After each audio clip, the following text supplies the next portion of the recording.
भाई साहब गर्मी बहुत ज्यादा थी तो मेरा दोस्तों ना मेरे को ऊंची देगा भाई एसी लगवा लिया। नहीं भैया तेरा तो 1500 की किस्ती आ गई और भर देंगे, क्या है सब मिल गए ये वो।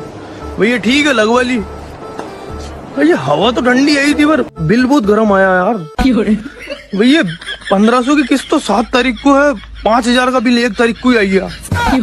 ये ठंडी हवा दे रही है और बिल तो बहुत गर्म चटाया भाई। अभी फोन करा कस्टमर केयर को, भाई ले जाओ तुम्हारा ये एसी वैसी, ये वरना बेच दूंगा।